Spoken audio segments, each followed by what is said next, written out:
Thank you, Jeffrey. So my name is Sean Lawler. I'm a representative of National Grid Renewables. And I was asked to come here to talk a little bit about my company and how we're founded and what we do. And then also a little bit about farm commodity that's not always talked about, and that's electrons or electricity. So a little bit about National Grid Renewables, my company. We set out to untap natural resources to power economic development in rural America. That is our charge. We empower communities and landowners to harness the wind and the sun to rejuvenate American communities. We prioritize energy projects to deliver long-lasting impacts to all communities and help keep the next generation out in our rural communities. We, through that process, have become experts in developments and construction and operation of energy projects, and our projects and our experience span across the United States. This slide shows our experience. These are operating or under construction projects, wind, solar, and battery storage, about 2,700 megawatts in our pipeline or in operation.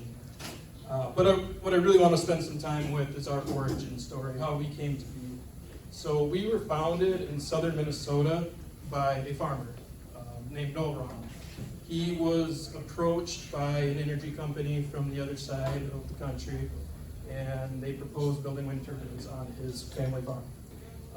He's the type of guy that asks a lot of questions and wants to get all the information. And he started to like the idea in the way that it would provide an additional income stream to his family farm. He realized that these projects are taxed heavily at the local level, and it brings some money to his school districts, to county, township budgets, and he realized that it also creates jobs in his community that's struggling at the time. So he thought it was a good idea, but what he didn't like was the folks he was talking to and their kind of attitude. They just wanted to get a lease signed so they could put up a wind turbine and try to make some money. Big city folks who lacked an understanding and therefore an appreciation for farming practices. So he told these folks that he wasn't interested, no thank you, they hit the road. Then he went and talked to his neighbors and said, hey, I think there's something here. You want to try it? So with no experience at all, Mr. Ron developed one of Minnesota's first wind projects on his family farm. That led to another wind farm and another wind farm, eventually got into solar, and we're doing battery storage projects. In 2019, we partnered with National Grid Renewables, rebranded. But in 2024, last year, we employed 300 people across the nation, many of whom live and work in their home communities, the rural communities, many who come from small towns or farming roots, and many who are farmers on the evenings and weekends. I actually hired a farmer last week to help us out on the project. So that's our values, that's what we set out to do. That's where we come from. And this slide here is kind of an overview of those values, right? Farmer friendly, being farmer founded, we understand what's important to farmers, right? Drain tile, irrigation, making sure the access roads are put in a location that can coexist with farms. We spend a lot of time making sure these projects are done right with the right mindset. We're also community focused, right? Going back to Mr. Ron, seeing this as an opportunity for his community. Everything we do, we have the community in mind. We set up charitable funds, do all sorts of things with the community in mind. And at the end of the day, our values are quite simple and probably the same as everybody in this room. We try to do the right thing. Everything we do, we try to do the right thing. And then we get to work. We're not afraid to roll up our sleeves, get our boots dirty, and get it done. So if we do the right thing, we make it happen. But back to our core, we're out here to build economic drivers, right? We found a way to do that with renewable energy projects. Renewable energy is a tool to bring economic development, prosperity to rural America. That's what we're doing. So numbers up on the screen are based on a theoretical 300 megawatt wind farm. That's about, with today's turbine technology, 67 wind turbines. Not a real project. These numbers are just derived as averages from various projects that are being proposed or have been built in Nebraska. So 300 megawatt wind farm, 67 wind turbines, estimated to create 300 temporary construction jobs. These are temporary, but they're 300 jobs. The workers come in, they shop at the grocery store, they eat at the restaurant, they buy gas at the gas station, and sleep at the hotels. It does provide a temporary but a temporary boom to the community, the project community, which is a good thing. But the point that I like to call out is the 8 to 12 full-time jobs. You might say that's not a lot, but those are good jobs. Those are careers, right? They pay well, they have full benefits, and there's a lot of opportunity for advancement in this career. So these are real jobs to rural Nebraska communities. Second point here is tax revenue, which Mr. Moning will talk more about. But a 300 megawatt wind farm will generate about $1.4 million per year in tax revenue for the schools, for the townships, for the county, the road projects. Probably didn't need the money. $28 million over 20 years in tax revenue. Then something we do as a company is our charitable fund. So for every operational megawatt, we donate $250 per year to a 501c3 board made up of landowners and community stakeholders in that project. And that's $75,000 a year, $1.5 million over 20 years. We don't decide where that money goes. We don't have any influence over that. That's the board to decide. They decide what's best for their community, what their community needs, what their community wants. We've seen projects done at fire departments, parks, playgrounds, you name it. It's really cool to see what the community comes up with for these projects. And we don't have involvement, right? I don't know what's best for our project communities. I have a good idea what's best for my community, what they might be interested in, but I shouldn't be deciding for somebody else. So it's really cool to see those boards get creative, what they come up with. Then the final point here is new income for landowners and farmers. This is what I want to spend the rest of my time during the presentation talking about. It is a great opportunity for farmers and landowners to create additional income. So electrons as a farm commodity. Today we use electricity more and more every day of our lives, right? Every day we're using more electricity to power our lives.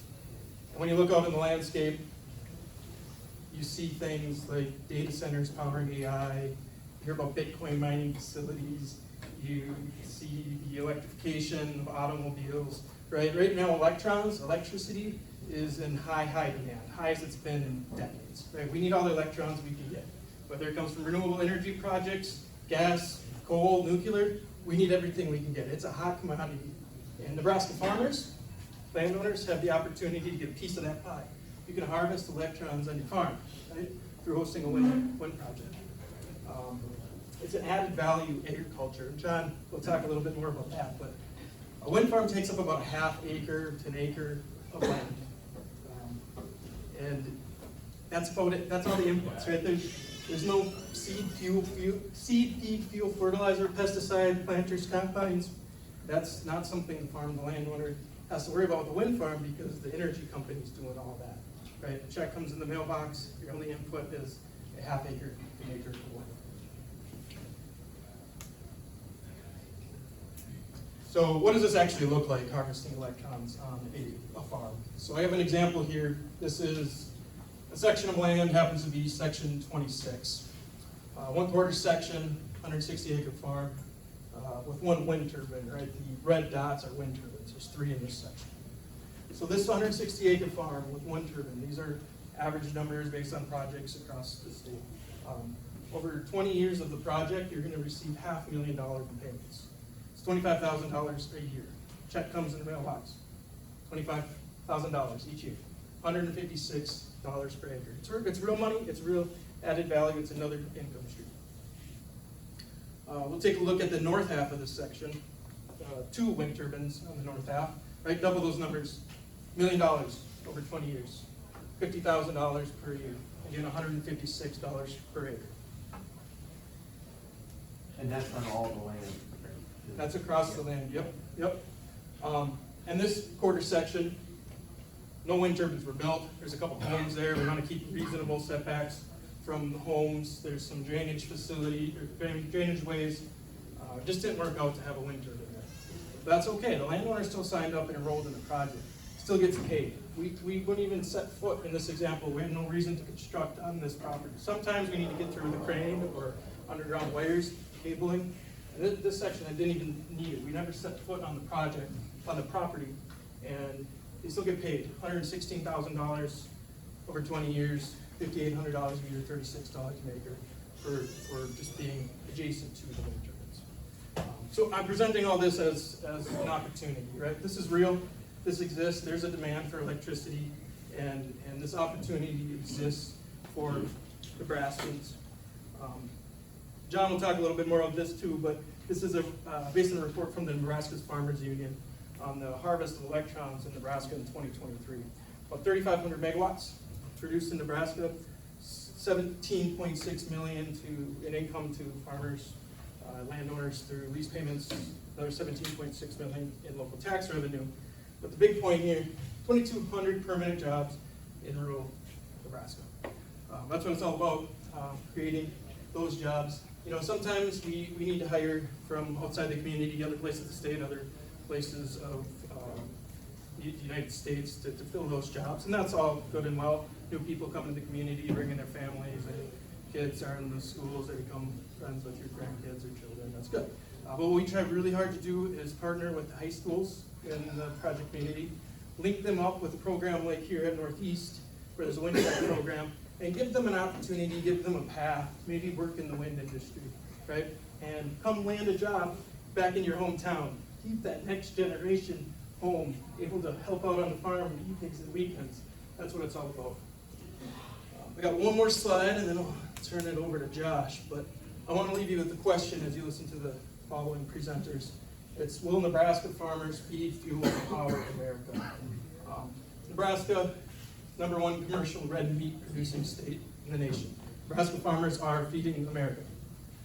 #2, ethanol producing state. #3, corn crop producing state, right? Nebraska farmers are feeding and fueling America, there's no doubt about it. When you look at this map, the yellows and greens are where the wind resource, lower wind speeds, not as good.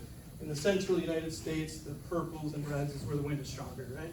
And I've highlighted Nebraska here, purples and reds. Nebraska has the #3 potential for wind energy generation in the nation. #3 potential, but is the #11 wind generation state. And honestly falling behind some of the other states. So this opportunity is here for Nebraska. And that's again the premise of the presentation, just to educate and share the opportunity. But this is real, this is here, and those income streams and the economic benefits are available. And I'll finish it off with this. I'm a football fan, I'm from Minnesota, I'm a Gophers fan, but you know, there was a recent article on OPPD's website, and they touted bringing in some 600 megawatts of wind energy to help serve their customers and future customers, and that's a really good thing. When you dive a little bit deeper, you realize that that wind farm is in Kansas, importing electrons from Kansas, from Kansas to serve Nebraska customers. So that's a question I kind of want to leave you with. Is it going to be Cornhusker electrons in Nebraska, or is it going to be Hawkeye electrons in Nebraska? And the opportunities in front of you as Nebraskans make that decision. So that's my portion of the presentation. I'm going to flip it over to Josh Money. Thank you. Thank you, Sean. Pretty brave guy talking about the Gophers in a room like this. We're not so good. Yeah, Josh Moning is, Jeffrey said, recovering local elected official. Yeah. And I've also had the opportunity to work in and around the energy industry in Nebraska for the last few years. So I appreciate Jeffrey for the opportunity to have this discussion today. There's a lot to talk about and a lot of questions when we talk about renewable energy and how it works in Nebraska. I want to commend Sean and the National Grid team. I've been around this long enough to see how different companies operate, and I'll tell you the National Grid does it the right way, and I have to think that a lot of that is due to the fact that they were, as you told the story, farmer owned and operated. This was an opportunity that came to farmer in southern Minnesota, as he said, and said, well, I'm interested about what you're saying as an entity coming from out of state trying to do this, but we think we can practically do it ourselves and make it work. And so that kind of spirit we see every day on the farm, and I think that's really been a good guiding principle and factor for National Grid as they approach projects. So I'm going to talk about New Power Nebraska. That's my group. we are a partner organization with the American Clean Power Association, the national trade group for wind, solar, and battery storage. And today's discussion obviously centers around how is energy generation compatible with rural America and agriculture. In a lot of ways, we think it is. So we talk about the practical benefits, three things, and that's new farm revenue via land leases. Sean did a good job covering that, how that can work. New jobs. Here at Northeast Community College, we might have some of the students here. We have our very own wind energy tech program, and that's been in existence for, what, you guys help me out? 12 years, something like that, here in Norfolk. And that is turning out graduates year to year. A lot of times local kids coming to study here, learning how to be wind energy techs, and then going out and being able to find jobs in the region and across the Midwest. And we think that's a good thing. And thirdly, new tax revenues. So we'll talk a little bit about that, shine some light on the numbers involved now.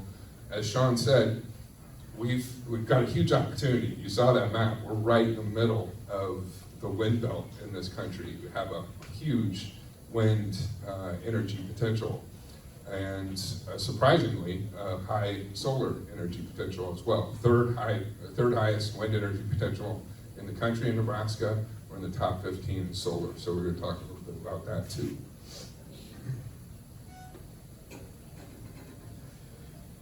So I'm going to talk about a couple projects that are happening right now in our region, not too far down the road. This example is in Pierce County. As some of you know, there is a solar project being built as we speak, very early stages of construction, but this is a very sizable project. Would be the largest, once it's in place in operation, the largest in Nebraska by far. I think the third largest in the Midwest and fifth largest in the country, 420 megawatts with 170 megawatts of battery storage.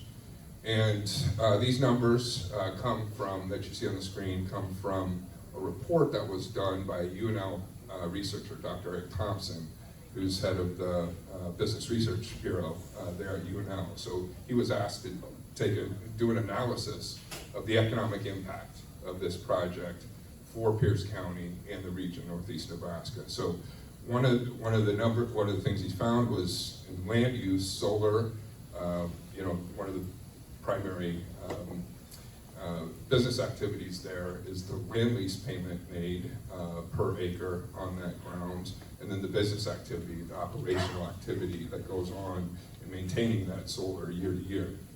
So that you can see that comparison and how that lines up and what the total solar economic activity, business activity is versus what was happening there as crop ground.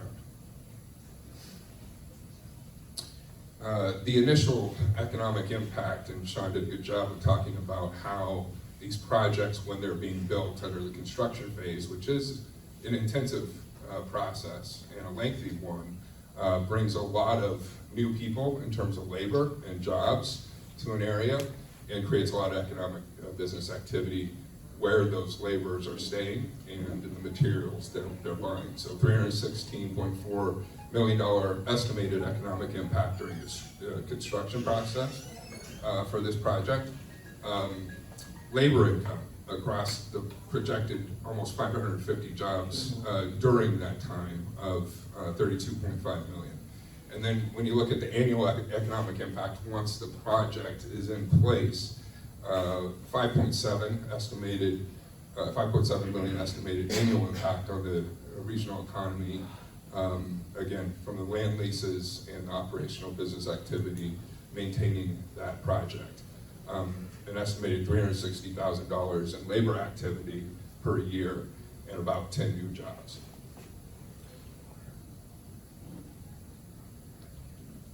And the tax revenue, so the third benefit that we see from these projects that I mentioned up front, the tax benefit on this project itself, more than $2 million projected annual local tax revenue.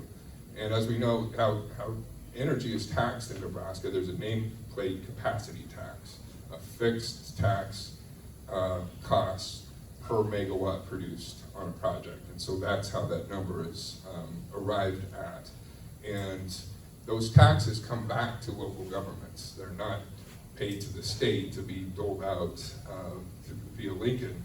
They come back to the local governments, and primarily they go to school districts. And John can talk a little bit more about this and that calibration, but a lot of it goes to school districts, some to county governments, some to your local NRDs, and some to community college districts as well. So all the information about this project is public. The Zimmerman brothers, Pierce County are the landowners on this project. Ryan's been a public advocate of telling the story of why, as landowners and farmers, they were interested in getting involved here. They were impacted by the placement of the Neely to Hoskins MPPD transmission line a few years ago.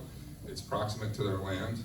Instead of saying, hey, we don't want this, we're going to fight it, they looked at it as an opportunity and did the research on how solar could work on their lands and came to the conclusion that they wanted to pursue the idea.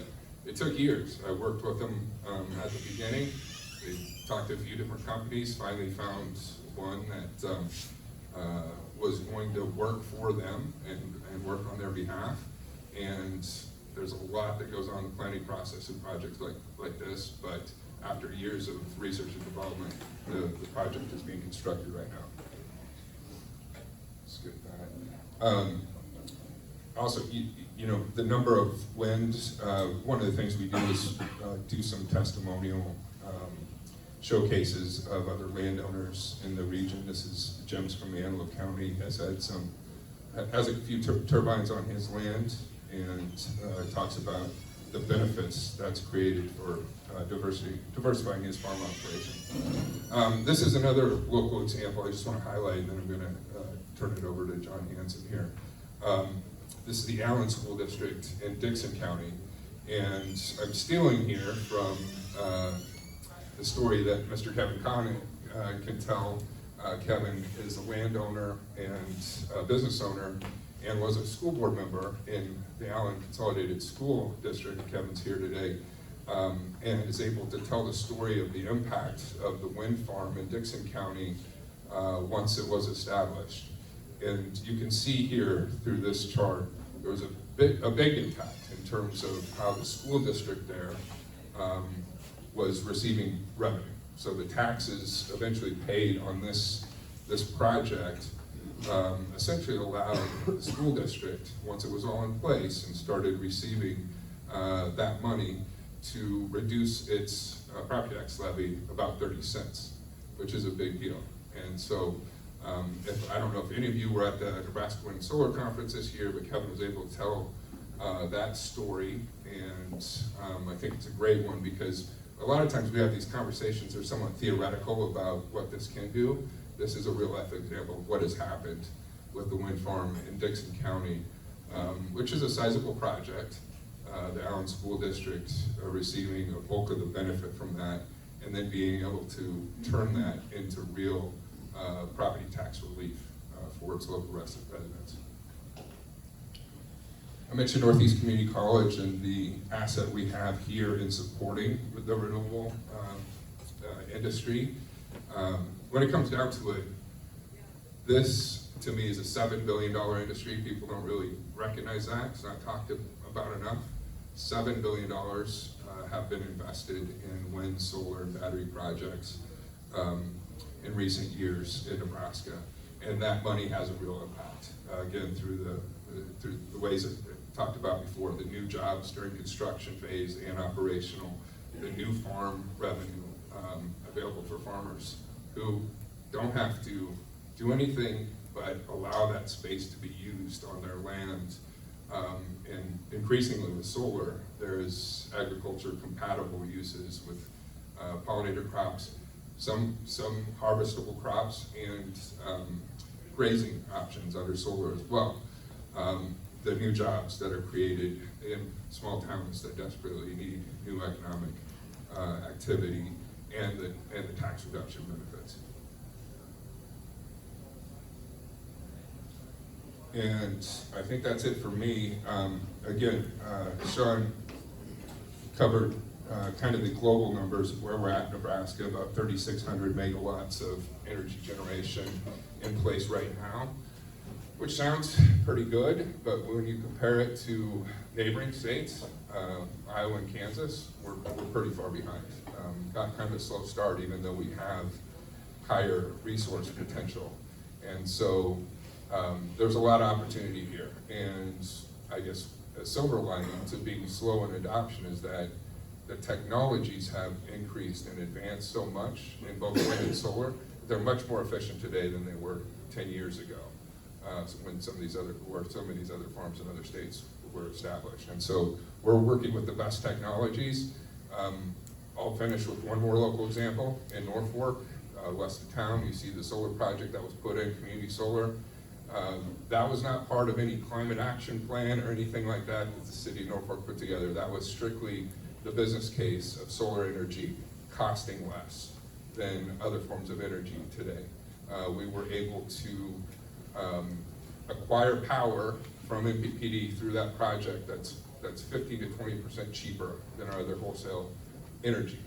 And we can pass that off to our residents, and we were able to do that. Citizens and businesses that buy into that project can lower their monthly energy bills by 15 to 20%. And I think that's another part of this that we need to talk about. Being able to use this energy and reduce our energy bills at the same time. It's homegrown energy. We have the potential to do it. We might as well be doing it here as opposed to importing it in from somewhere else, is my opinion. So I'll stop there. Thank you.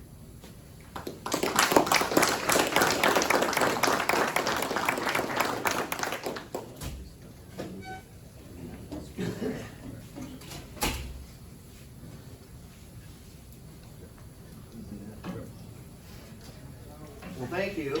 I am John Hanson. I'm the president of the Nebraska Farmers Union.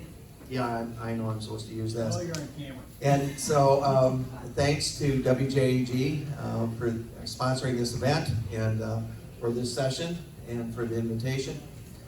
My farm is 32 miles southwest of here, and so this is kind of my old stomping ground. So I've been coming to Norfolk for seminars for, about 50 years. And I see a lot of familiar faces in the audience, and so hi everybody. I have looked at the other PowerPoints, and so I've sort of tailored mine a little bit so we didn't have quite as much redundancy. But first of all, I thought we'd have a little better idea of why does a farm organization get involved in renewable energy? And so it's a fair question.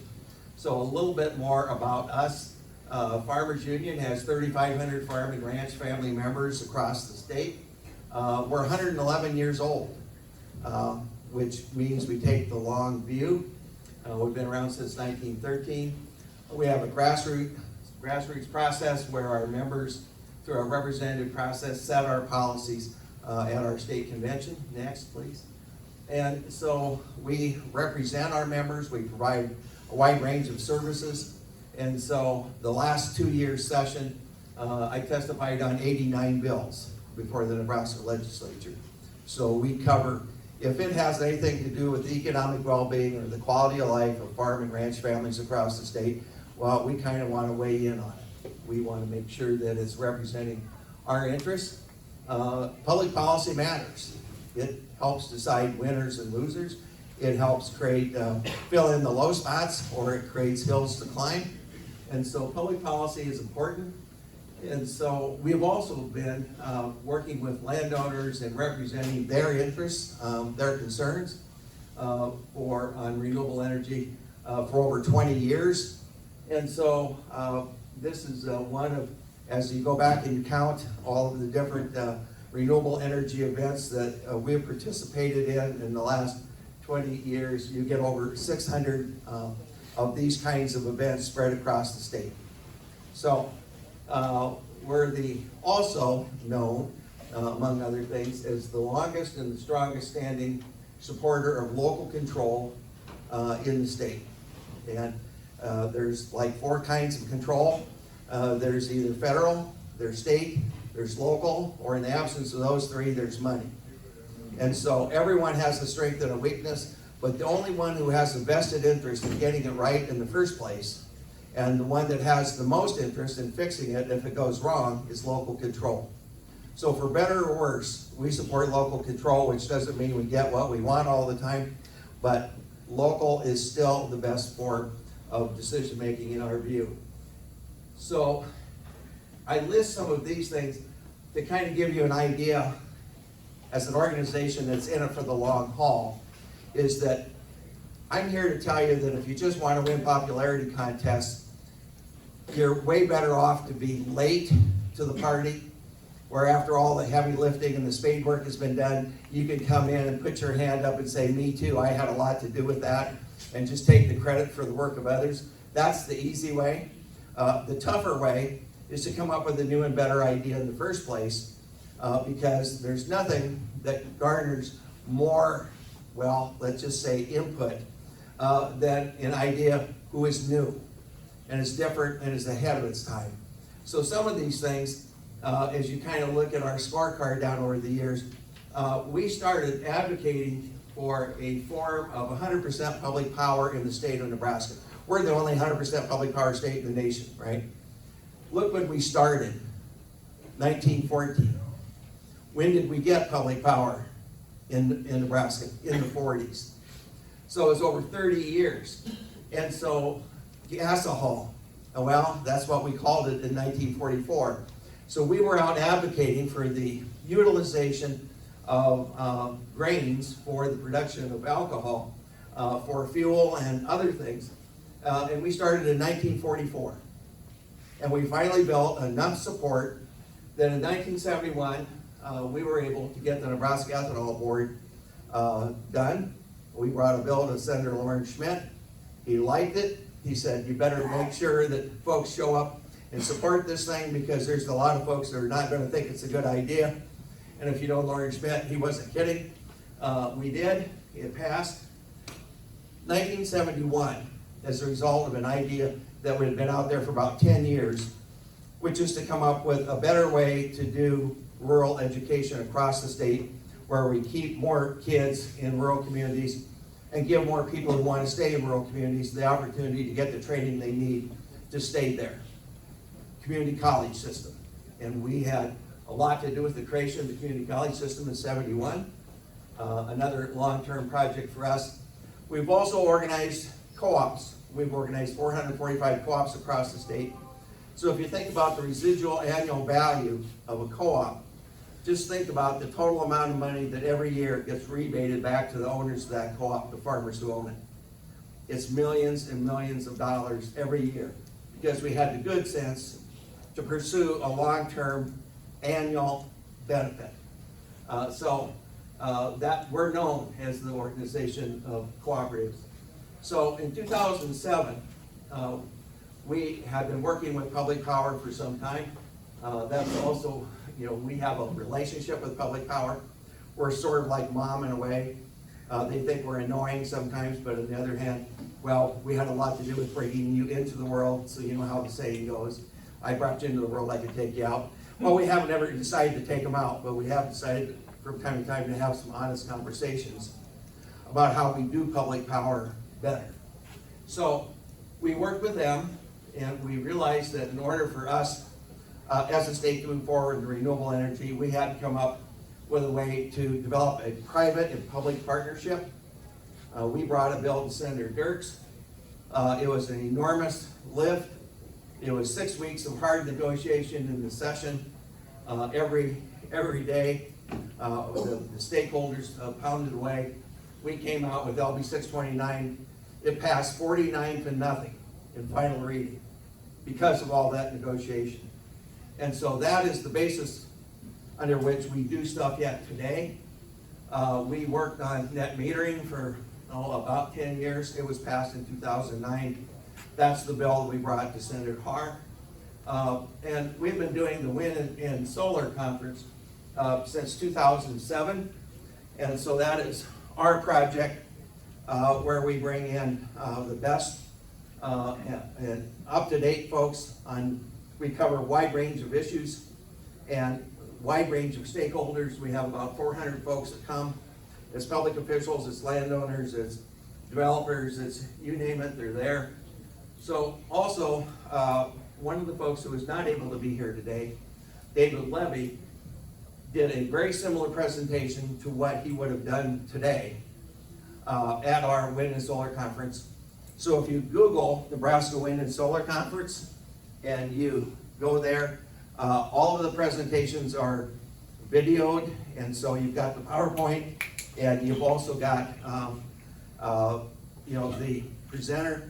So it's kind of is almost as good as being there. Except you don't have to pay for the registration. It's free. So it's like a library of the latest and best presentations on all of these renewable energy topics. And so you can go there and look at the session that David was on, and you can kind of get what he would have presented. So as you look at, again, these are the most conservative numbers that I can use. I used to do research for a living. I'm real picky about the numbers I use and making sure they're well documented. So this is from the Nebraska Department of Environment and Energy. And I have the handouts along if you want them after the program. I'm glad to give you the base documents. But we have 3,518 megawatts of wind developed. What does that mean? So looking at the numbers, that is 17.6 million in new annual farm income, which over 20 years is 352 million. And that goes to landowners, 17.6, the same number, because they both end up being right at $5,000 a megawatt in terms of value. That ends up going to local tax revenues. So if you look at the pie, property tax using pie in a county, and schools get this percentage, the county gets this percentage, the fire district rural fire district gets this much, the community college gets this much, etc. Whatever those percentages are, if you take a look at the total money that comes in, you look at those percentages, you take that money times that percentage, that's how the money is supposed to be distributed. Okay? So if that's helpful. And so what does all of this mean? I've been working on rural economic development for about 50 years, and there's an awful lot of times where you just come up empty. You spend a lot of time, a lot of money, a lot of effort, and a lot of begging. You bring your knee pads along and you beg companies, would you please come to my county and establish a business and come to our place. And then, the courtship goes on, and then some little thing comes up, and then boom, they get a better deal from somebody else, and they're gone. And you spend all that time and all that effort for nothing. So I don't know what our success rate is in rural economic development, but you knock on a lot of doors and you run a lot of opportunities before one hits. It's fishing in a pond that's not the best place to fish in the world. So when I look at over $6 billion of new capital investment and new local property tax base in rural Nebraska, I have to look at it and go, what else in my state, as I travel across the state, what else is working? Where else am I able to bring in that much new tax base and new jobs and new income and new tax revenue? Next. So, since we've been at this a while, there's a lot of wildly different views on kind of how to look at all of this. So I thought I'd spend a little bit of time just talking about how Farmers Union views renewable energy development. Well, start at the beginning. What nature of beast is this? Well, in our view, the harvesting of wind and solar energy should be viewed as an agricultural activity.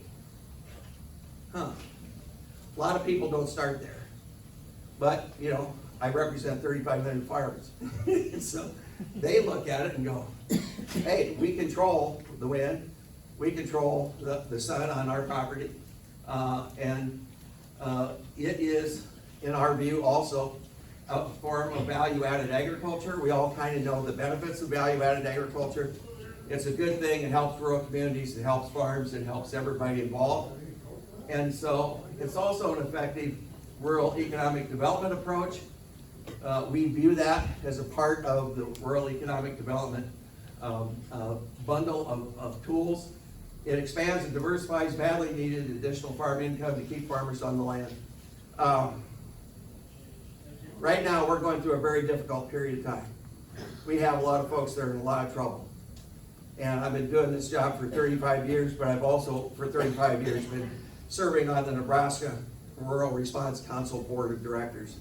We're going to have a meeting next Tuesday at our office. We're the fiscal agent for the hotline. It's the longest standing, most comprehensive farm crisis hotline in America. We get about 5,900 phone calls a year from folks who are in trouble. And so we are a high-risk, low-margin industry, and a little bit of extra money, that extra part-time job equivalent income from a wind turbine that's dependable, that you don't have to worry about whether it's going to rain or not, or whether or not the government's going to do something crazy, or whether or not you get hailed out. You know that you've got that coming in. It makes a lot of difference in a marginal farm family. And so I've done this long enough that I work with a lot of folks who are not making it. And this amount of additional income is definitely important. The last thing that we look at is this a private property rights issue or not? Well, yes it is. Because my right to have a wind turbine is Josh's right to not have a turbine. It's the same right. So if he has a different opinion than I do, in our view, that difference of opinion should not lead to one or the other of us having to forfeit a private property right. Does that make sense? Everybody still has a private property right. So, you know, it's the friends, it's the neighbor rule. We all know what it is. If you want good friends, be one. If you want good neighbors, be one. And so sometimes we have to tolerate the fact that our neighbors do things that we wouldn't. So, more views. Well, we've been doing this a long time, and at the Wind and Solar Conference, the CEOs of the three major utilities in the east side of Nebraska show up. And it's one of the most popular sessions we do. And every year, you know, it's a variation. What are our challenges? What are we doing? What's going on in our shop? It's really a good session. This year is different. This year they said, OMG, we have got major changes, we have major problems, we have major challenges here. We need more energy, and we need lots of new energy. And by the way, if we don't get lots of new energy, Nebraska is going to not be able to move forward. We have a whole bunch of things in play that are using more energy. So, for example, when OPPD spoke to the Nebraska Wind, or the Nebraska Farmers Union Convention about a month ago in Columbus, they said we used to ask for about 5 megawatts a year of new additional capacity. That's kind of what our need was. Now we need about 100 megawatts a year. And so when you look at what MPPD, who Tom Kent, their CEO, was our keynote speaker at our convention, he laid out pretty much the same PowerPoint that he did at the Wind and Solar Conference. And again, you can go to the Wind and Solar Conference and you can look and see what the CEOs had to say. And they're saying, we need energy. So, is renewable energy the be-all, end-all? No, but is it a part of the new additional capacity? Yes. So, we also view infrastructure. We're big infrastructure supporters, whether it's roads, whether it's bridges, whether it's broadband, whatever it is.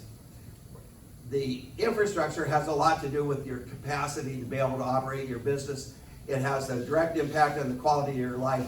It sets the table for all of your economic development potential and opportunities on down the road.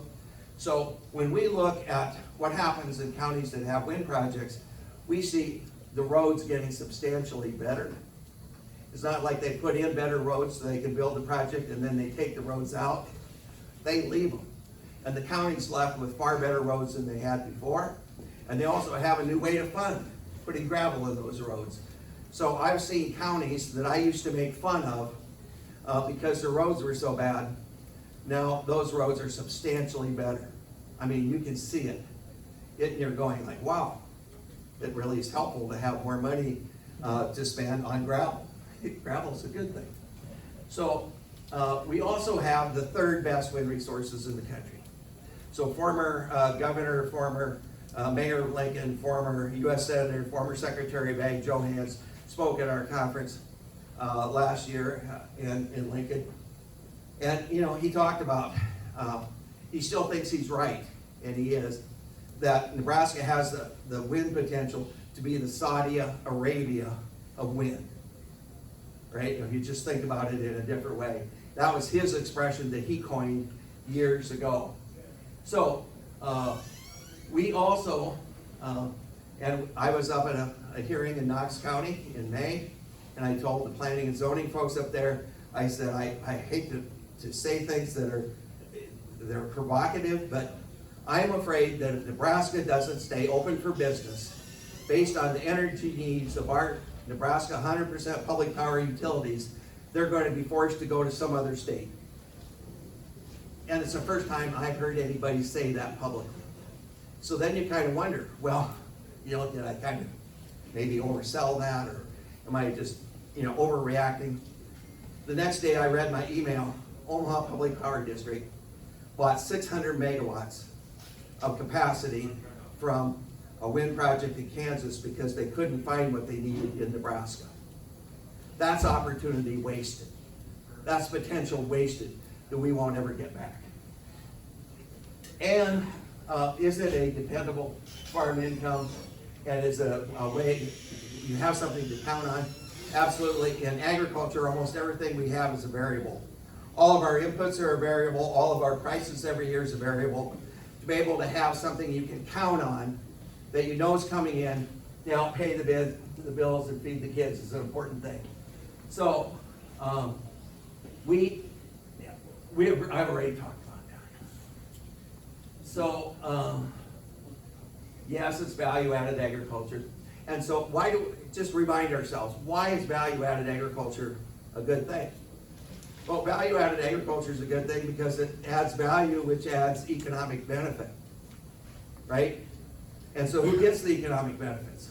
Well, the folks who produce it, the farmers, that's a good thing. The local community gets the benefit. My grandfather had a great saying. He said, if you want a farmer to go to town and spend $100, put $50 in his pocket and tell him it looks like rain. Right? So when farmers have money in their pockets, we don't, for the most part, go to Bermuda. We go to town and we buy lumber, we buy fencing, we make improvements, we invest in our operations. So we understand the benefits of biofuels, right? We understand the benefits of meat processing, flour milling, seed crop production. Those are all value-added agriculture. So, is wind and solar value added? It's adding value to something that we already own or control. Next. So, one of the other things that it does, we sponsor a lot of workshops on intergenerational transfer of assets. How do you move assets at today's prices to the next generation who obviously doesn't have the money to pay full retail for them? It's not an easy problem. It's a long-standing problem. It's getting worse because of high land prices and low commodity prices both. So one of the things that you can get that's a tool is this additional piece of revenue that you can use to help subsidize the next generation. I can't begin to tell you how many phone calls I've gotten over the years from folks who say, I want to be a part of a wind project because That's one of the things that we could use to help do transfer to the next generation. That's something either the kids could live off of, or Ma and me could live off of while we're retired. Next. So, just quick do's and don'ts. These are real simple, but simple's good sometimes. So these are do's. The do's: be honest and straightforward. Landowners tend to have long memories and low opinions of folks who overpromise and underdeliver. Amen. Be a good listener. Understand what the landowner issues and concerns are. Provide them with solid answers. And if you don't have the answer, be honest. Don't make up something. Just say, I'll get back to you. Leave it on the table as something that needs to be answered. Be realistic about timetables and challenges.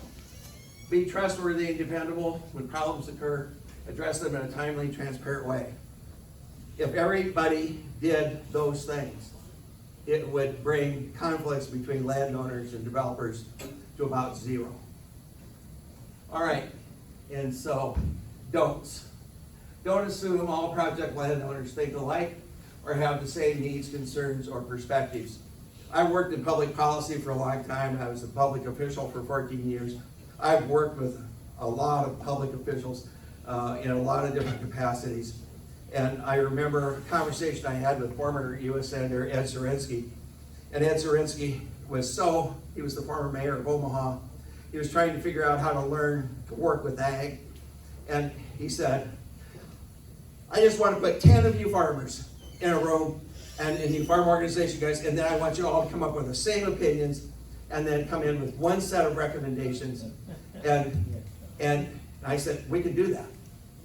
I said, but two things are going to happen. First of all, if you put 10 farmers in the room, you're going to have 20 different ideas on how to do things. And if you're only going to have one that you're going to have as a recommendation, you're going to have to go to 9 funerals. And Ed just looked at me and said, are you kidding? And I said, God, no. That's ag, that's us. So don't assume that because the neighbor thinks this, that the next neighbor thinks the same thing, or that the man and wife think the same thing. That's not necessarily the same thing either. Assume that just because you stop by their place now is a good time to visit with them. I'm here to tell you that if the well is dry up in the north pasture and the cows are standing there, now is not a good time to visit. Or if you're combining corn or soybeans and you're trying to run 4 different things at the same time, don't come and talk to me while I'm busy. Don't assume their spouse is not an equal decision maker. Very simple, very true. A lot of times the wives keep the books, and the wives are dead serious about trying to reduce the likelihood that the occupation that she has married into is a hobby instead of a business, right?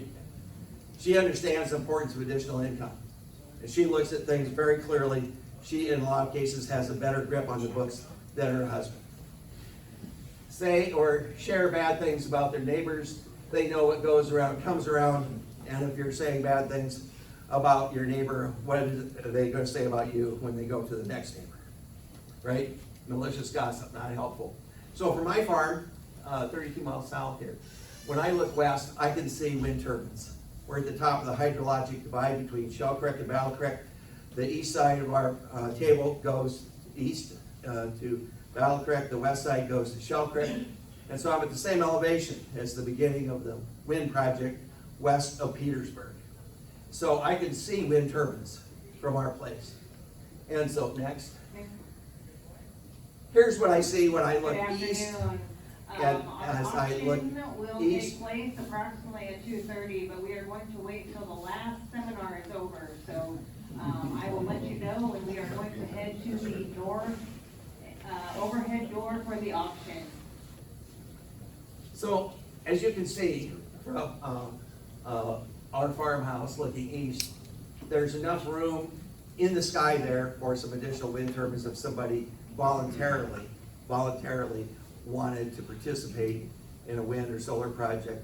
And that's one of the last things. If you look at the title that we started with, if you look at all of this, I keep telling my developer friends, as well as my landowner members, it all begins with a voluntary decision that a landowner makes. And they make their own decision. We don't put wind turbines on people's property who didn't sign an agreement saying they wanted one, right? It's all voluntary. So with that, I'd be glad to answer any questions and open it up for questions. Yes? At the very beginning, you talked about farm income. Is that guaranteed to a farmer per year, or is that only depending on if the wind towers are generating full power? Yeah, thank you for the question. The question was if the farm income I was talking about, the income from the wind project is guaranteed or if it's dependent on other variables. That contract it's fixed income. If the wind farm does bad one year, it's not windy, we have operations, we have to do some maintenance on projects, and the turbine's down for a couple months on your land, you still get the same check. It's all fixed. That's the risk the energy developer takes in operating the farm, so it's a fixed income. Does it vary from Invenergy to Orsted versus what you are? Yeah, the rates do vary across projects. It's always tied into the wind resource, right, and the economics of the project, land values of the area, so it does vary across projects. Because you are not one of them trying to come to Madison County, Invenergy and Orsted, correct? My company is not involved in that. Okay. One other question, so you maybe can't answer this. There's a lot of hunters, a lot of people run corn stalks in other people's. Do they have to have permission to even go hunting on somebody else's property or put an electric fence up so they can run cows on somebody else's that would maybe have a wind tower? Will they have to have permission from the wind companies to be able to do that now? Coyote hunting, pheasants running, corn stalk cows? Yes, the question is if hunting or other leases, cows, cattle, if they need to come through the wind company for approval to do those kind of activities for a wind project. We're just taking the right to have the wind turbine there and the wind rights. We like to know if there's hunting, and we're aware of hunting seasons and stuff. But just in case we have a project going on with people out there, we don't want to disturb the hunt, and that's where someone is safe. But we can continue those activities. And again, that could vary from wind companies, correct? Yeah, that's pretty standard, but it's all spelled out in the lease you would be presented with, and you always have the opportunity to review those and negotiate terms and make sure that any of those types of concerns are in the lease and the company is held to. That check that you get in the mail, now, is that pre-tax, or the farmer has to report that on his income? How is that handled tax-wise? It's exactly the same as if you were a landowner and rented out your land. It's an income that you have to report to that as Okay, IRS. so you do have to report. Yep. Yep. Yes, sir. What happens if Donald Trump does away with the subsidies? Because that's a big question right now. Right, well, so, stay tuned. Well, I'm asking the energy guy Yeah. this question. And because so we've I got- don't think you can answer that. We've got through a bunch of different things, and so the industry always seems to find a way to come up with something that works, but, you raise a good question. Our CEO addressed our company about this recently, and he pointed to the fact that the best years we've had as a company, the best years the industry has had, the wind industry, were when Trump was in office as last year. I'm aware of that, but that's not what the talk is now. Yeah, we'll roll with the punches, we'll see what the future lies. Congress has to approve, so there's, Right. credits are in place right now, they have expiration dates. So, any president, whether if they wanted to or not, would have to work through Congress to, discontinue something that's already in place or start something new. I understand that, but that still doesn't answer the question, because most of the energy, wind energy out there now is heavily subsidized by the government. As is oil and gas and coal as well. All forms of energy generation in this I know country are that, but subsidized. not proportionately. Wind and solar are more heavily subsidized than anything else. Production tax credits for wind, investment tax credits for solar. Yeah, when you look at oil and gas, we could argue about this pretty much all day. I want to argue just once. Well, doggone it, they gave me an award at the last Wind and Solar Conference as an American Energy Champion. So I've been in the energy arena for a long time. I'm not an expert unless I get 50 miles away from home. And so that's usually the mileage. But in my opinion, having worked ethanol policy for going all the way back to the early 70s, that the kind of the easy to miss part of all of this is that the biggest single incentive, the biggest single subsidy in energy has been for decades is the unaccounted for costs of carbon emissions into the atmosphere that the oil and the coal guys don't have to pay, because it's upfront, it's every year, they don't have to worry about a law adjusting it every year. So if you want a level playing field, and other folks are having to account for all of those kinds of things, those guys have gotten off scot-free in their old industry. And I'll believe we have a level playing field when we have a wind depletion allowance. Just kidding. John?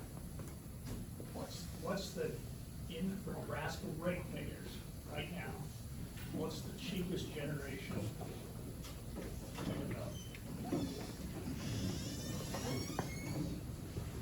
This might be I think that's your question. levelized cost of energy. Yes.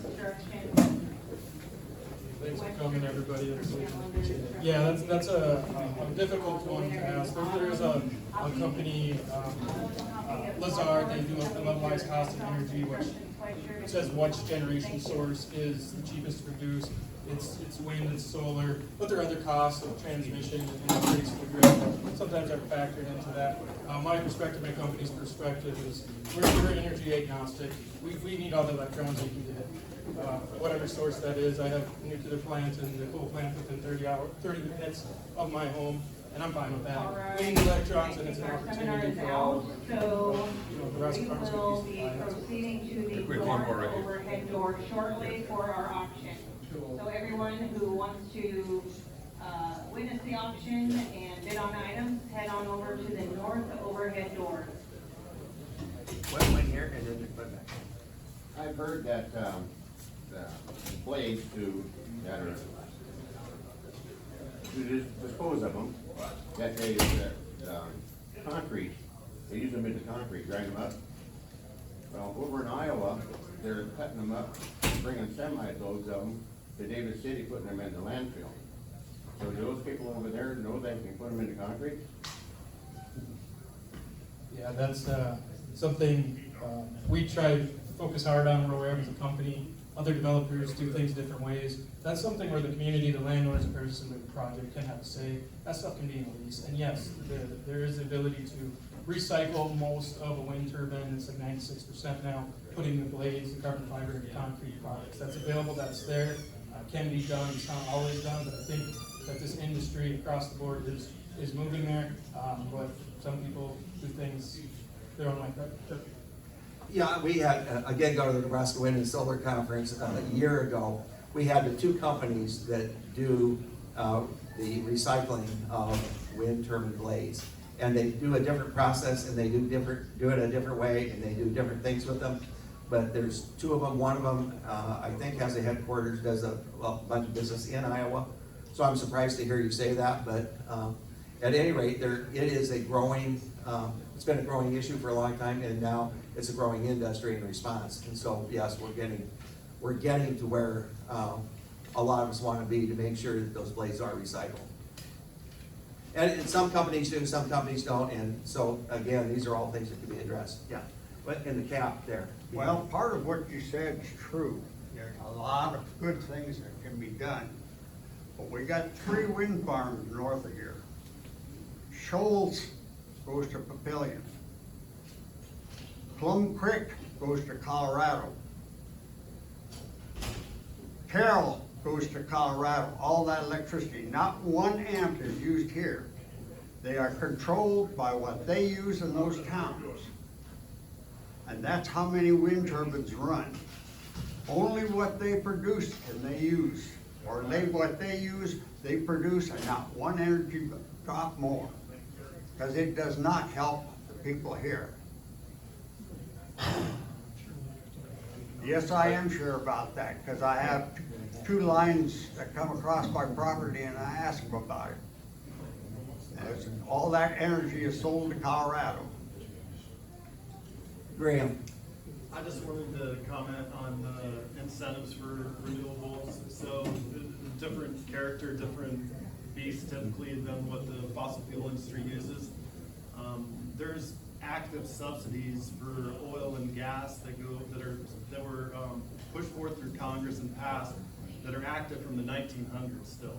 Some of that obviously needs to be cleaned up. With the production tax credit, that's the primary incentive, which is good for another 10 years, I believe, right now, was a conservative senator's bill in order to give a tax break to the companies so that they would reinvest in the center of the country where we had these resources so we could have the economic development. So that's the nature of the subsidy, is you're actually investing in rural America. It's completely different than just a government handout that would go to the traditional fossil fuel company. That is the primary driver subsidy, the production tax credit, and it reinvests into our favor. You have been patient. I just have a kind of dovetail off of his question. At the end of the lifespan of the turbine, who is responsible for removal of it? And on top of that, if your company goes bankrupt 18 years into the 20-year contract, who takes care of that left there? Is it the landowner? No, the landowner's not left holding the bag for decommissioning. It is to. But are those funds set aside over the lifetime of that, so regardless of what happens to your company, it's there to remove or to upgrade even? Correct. Majority of projects, counties require decommissioning plan, which sets forth exactly how that will go. And that's a bond, surety, letter of credit with a reputable American bank that we post to. And we ensure we go out and get estimates to make sure that that cost that we're putting in those bonds is sufficient to take care of all the decommissioning. So if for some reason we go belly up tomorrow, that money is there for the landowners, for the community, for the county to administer and use to. One other small point, and I think I know the answer, but does the landowner get any of that electricity for his own personal use? No. Yeah, so electricity at a commercial scale wind project, it goes into the bulk overhead transmission But electric you get grid. credit to And them personally. it's like putting water in a pipe. You put those electrons on the grid and they flow to wherever they are needed. So sometimes that's close nearby projects, sometimes they get into overhead transmission lines and they go to where those load centers, those end users are. Can't really control electricity once it hits the grid and where it goes. Same And Chuck- with solar? Maybe to address the other question in terms of, it's generated here and then it goes off somewhere else. Sean's exactly right. Electrons go to where they're most needed first. So that energy is in fact, at least some of it is being used here. There are things called virtual power purchase agreements, PPAs. So you mentioned Colorado. Yeah, I think one of those projects in Wayne goes to Vail Resorts. Yep. So those businesses enter into contracts saying we will purchase this amount of renewable energy. It doesn't mean that renewable energy generated there necessarily is going there. They're buying the equivalent. Well, it gets put in The a pot, equivalent. Yes, exactly. and everybody draws out of the pot. Exactly right. But- Yes. But Josh is exactly right. It flows just like water would flow in a pipe or a hose system. It's the point of least resistance, the lowest pressure. That's where it flows to. So, yes, and to the end of life issue, it's belt, suspenders, and then either more belts or more suspenders because it's covered in the contract. It's covered at the county. Counties have different kinds of requirements relative to end of life for projects, and then we also have a state law. So, And that's year 6, that the decommissioning bond is supposed to be pretty much fully funded by year 6 by the state law. Yeah, there's state laws requiring decommissioning bonds to your question. Yep. And the other thing I would just urge on the subsidy question, Google levelized cost of energy, Lazard was mentioned. You can see comparisons of how different energy generation sources, how they're subsidized, how they compare in costs with subsidy versus no subsidy. You'll see wind and solar are the cheapest forms of new electricity generation today. The fuel is free. Once the costs are paid to put the facilities up, the fuel is free. That was a real eye-opening process for me as Norfolk went through its community solar process to see the cost difference between solar now and wind is even cheaper than solar in most cases versus our conventional, traditional forms of generation. And we've seen massive movement in the last few years relative to solar. It just keeps coming down, it gets more and more efficient, it becomes more and more cheaper, yeah. Yep. Can I make just one more comment so everyone Go ahead. in Madison County knows? So, John, where do you actually live? I live in Lincoln, my farm is 32 miles Right, southwest that's here. what I thought. So, you were talking about being a good neighbor. Where's Do you realize that the setback from a property line is 1.1 times the blade length? Not a tower, a blade length. So if somebody's got 80 acres lined up, and you're non-participating, those two people on the other side, that can be within 1.1 times the blade length away from your farm ground. And there's nothing right now in the regulations to make the county clean that up. And in our last meeting, we were asking about who ultimately, if nobody else cleans it up, the county commissioners themselves said ultimately, it comes to the landowner. So if everybody else, and everybody else It's not has a lot of true. money, Pardon, Josh? That's not true. That's It is. what, Troy Euler just walked out, he said that in the last meeting, Josh. yes. And if I get one more comment. Well, there are rules and regulations built in the law that cover those things. According to Madison County solar regulations right now, anybody thinking about signing up for that? Madison County's regulations, the last paragraph in their regulations, it's right here, says that the landowner is responsible for cleanup within 90 days of the time the solar project is deemed unproductive. And I just got that Monday from the planning and zoning office themselves. So, So, I mean, I'm not that- making that up, it's right here, and It's I right just here. called the office Monday. But that's what folks in Madison County don't understand. There's a lot of We can talk afterward. Yeah, if you guys wanna talk What you afterwards, mean by that's fine. clean up, I'd be interested to know what that means, yeah. Josh, could you tell us the Madison County zoning setbacks from homesteads? At this point in time, existing regs, John maybe help me out, but for non-participating dwellings, the setback is 2,200 feet. I said property. And on the other point about cleanup, I would assume that even if the landowner, it said that the landowner was responsible, I would never sign a contract Yeah. that said I was responsible. My contract would say that the wind project would clean it up. That is something that's negotiable within the contract, and that's usually one of the sticking points, isn't it? Right. I'll let you guys talk, but I want to say thank you to these guys for coming out here. Not an easy discussion sometimes, but that's what this is all about. Dialogue and talking things out, answering questions, things like that. That's what this is all about. So that's what we try to do as a radio station. So I really appreciate all of you coming out. I really appreciate the dialogue. I'm up against the clock. I got to run an auction out here, but feel free to hang around, talk to the vendors. We're here till 4 o'clock this afternoon. I also want to thank Farm Credit Services of America. They've been our host for the educational seminars.